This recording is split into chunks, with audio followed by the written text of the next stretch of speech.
Bago nga tayo magsimula ay make sure nyo lang na nakasubscribe na kayo sa ating channel at i-click nyo na din ang notification bell para updated ka sa mga susunod pa nating video. Tapos gumamit ni Godja ng napakalakas na atake, ay nasabi ni Medjugorje na nilagpasan nito ang inaasahan niya sa spell na iyon. Ngunit nasabi ni Medjugorje na nababalutan siya ng Curse Magic kung saan kaya nitong gumaling agad. Nanglaki at napahiyaw naman si Undyne sa nakita niya kay Godja at sinabi ni Medjugorje kay Goel na parehas lang ang resulta nung una silang naglaban. Makikita nga natin dito na si Captain Charlotte at Captain Real ay puro tusok ang katawan, samantalang si Godja ay bumagsak na sa lupa at ang Water Spirit ay kumakalat na sa katawan ng sumpa ni Medjugorje. Si Noel ay nakatayo at napapaligiran ng Dark Water Dragon at sinabing hindi pa tapos ang laban, sabay nagbalik ito ng anyo, ngunit ang Curse Magic ni Medjugorje ay nilusaw lang ang kanyang magic.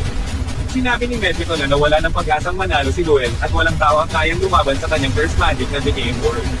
Dagdag pa nito ay ang mga devil daw ay hindi sumusuway sa mas malakas na kanila, at hindi niya raw maintindihan ng mga tao kung bakit hindi sila ganon, kagaya na lamang ni Acer Silva na lumaban para sa pagmamahal, si Godja na lumaban para sa katapatan, at si Noel ay para sa pag-asa na hindi naman totoo. Habang nasusugatan ang buong katawan ni Noel ay sinabi nito na kahit konti lang ang pag-asa ay mananalo sila basta hindi mapanghihinaan ng loob dahil ang kalakasan ng tao ay nasa hindi pagsuko. Sinabi ni Medjugorje na hindi na siya pwedeng mag-aksaya ng oras kaya gumamit ito ng Curse Magic na Exploding Light upang wasakin si Lolopexia at ang lahat ng tao sa loob ng kastilyo, at pangiting sabi nito na pagkatapos nun ay tuluyan na siyang mabubuhay sa mundo.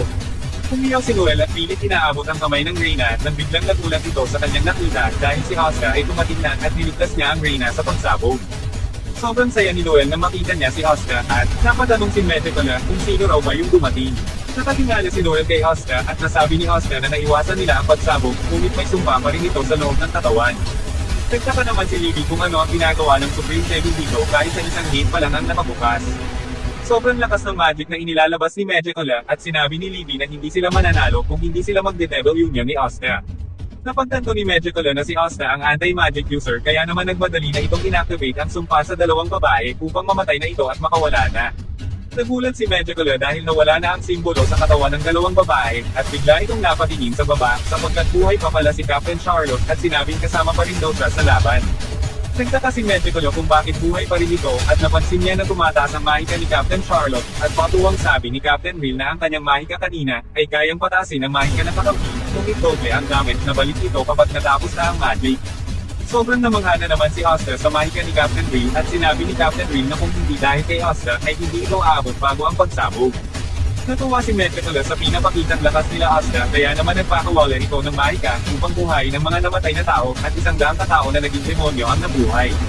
Nagsabi pa na ang mga sundalo ni Medjugorje at mga mahika ng dalawang kapitan. Tuwang-tuwa si Captain Real sa mga nangyayari at muntik nang tamaan sila Asuka sa mga mahika na nakapalibot sa kanila, kaya naman si Undyne ay binigyan sila ng harang na gawa sa tubig at humingi ng tawad si Asuka dahil wala raw siyang silbi sa ngayon. Napahiyaw si Noel kung ano ang ibig sabihin ni Asuka, ibig kumiti ito at sinabing okay na raw ang ginawa ni Asuka dahil ang simpleng pagdating niya ay nagbigay sa kanya ng lakas, at dito nga ay inamin na ni Noel na mahal niya si Asuka, sana all.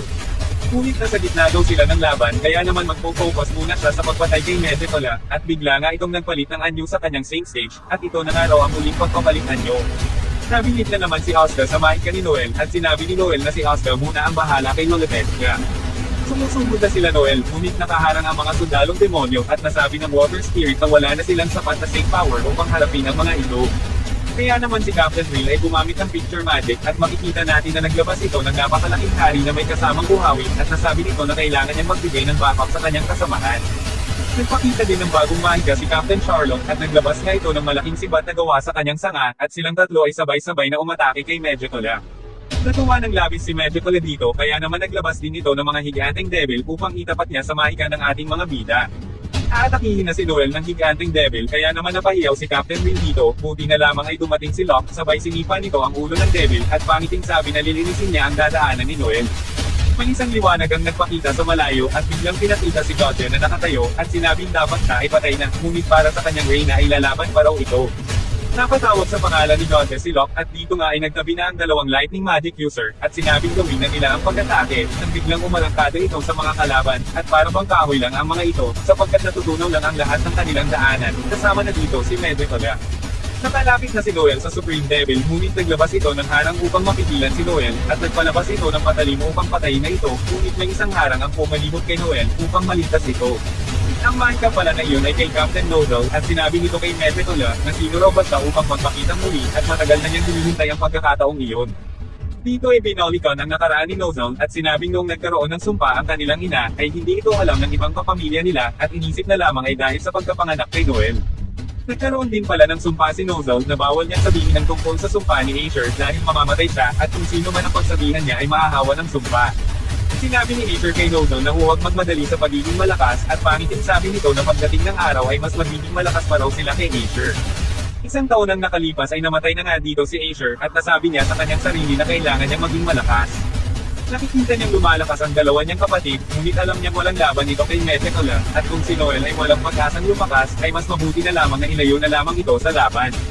Kaya pala sinasabi niya ang masasakit na salita na iyon kay Noel dati, ay upang hindi ito mapahamak at sinisisi niya ang kanyang sarili sa pagkamatay ng kanilang ina. Kaya naman ngayon ay nagpapasalamat ito sa lahat ng kanyang nakasama ngayon at habang nakalutang si Nozzle sa ere, ay sinabi nito kay Metetola na sa wakas ay nagkita silang muli pag-alit nitong sinabi at nanggigigil talaga.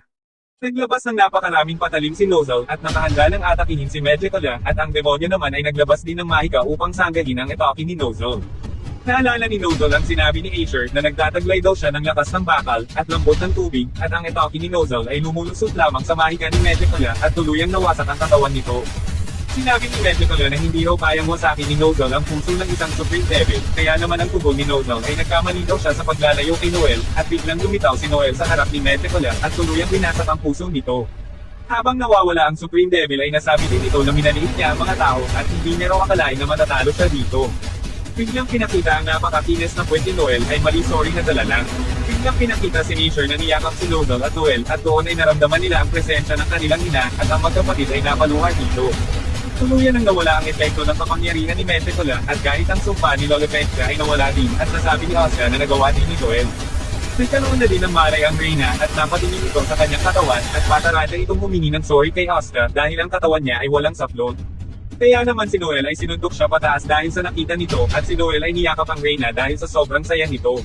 Tumapit si Oscar at tinanong kung para saan ang suntok na iyon kaya naman tumalikod at sinabi sa kanyang isip na kinakabahan siya dahil matagal na niyang hindi nakita si Oscar kaya naman sinuntok niya itong muli hahaha. Nagkaharap ang dalawang magkapatid at nasabi ni Nozzle na kahit wala ng sumpa ni Metetola ay hindi niya alam kung paano sasabihin ito kay Noel.